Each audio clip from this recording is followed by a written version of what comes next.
this song and another song titled "When You Are Weak, He Is Strong." But hey, I mean, if you want to title your song that, hey, feel free. It's a great title, great words, and it's a truth.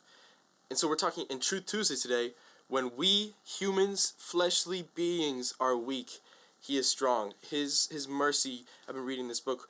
When our sin abounds, His mercy abounds even more, and that's kind of hard to understand sometimes, but it's true.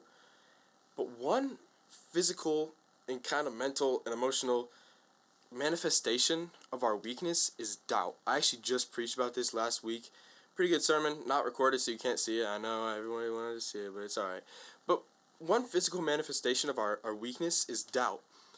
And we're always, really think about this, we're always going to be doubting something in our life. There's always going to be one thing in our life, or multiple things, that we're doubting at a time. There's never going to be a time in our life when we are perfectly assured about everything that is going to happen. Sometimes we're doubting the future. A lot of the times we find ourselves doubting God, which is...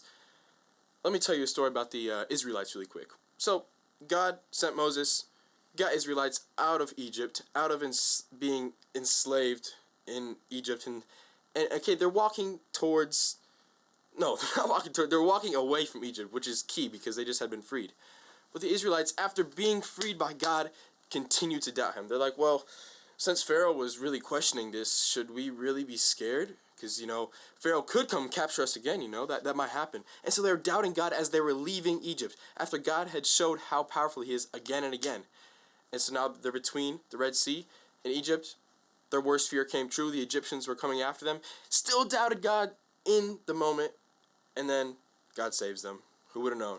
Who would have known that their doubt would have been reassured because God is faithful? And so when we find ourselves in weakness and in doubt, I encourage you to acknowledge that we always doubt something and doubt yourself. You probably never heard that before. Doubt yourself. Doubt your own ability. You can have confidence through God, but don't have confidence because of your own ability.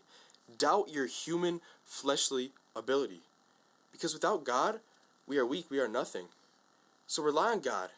Don't rely on your own ability to get through this trial. Get through all this because of your own strength. And you may be thinking, well, Roman, what about like my sports ability, my test ability? I don't want to doubt my ability to do well on a test.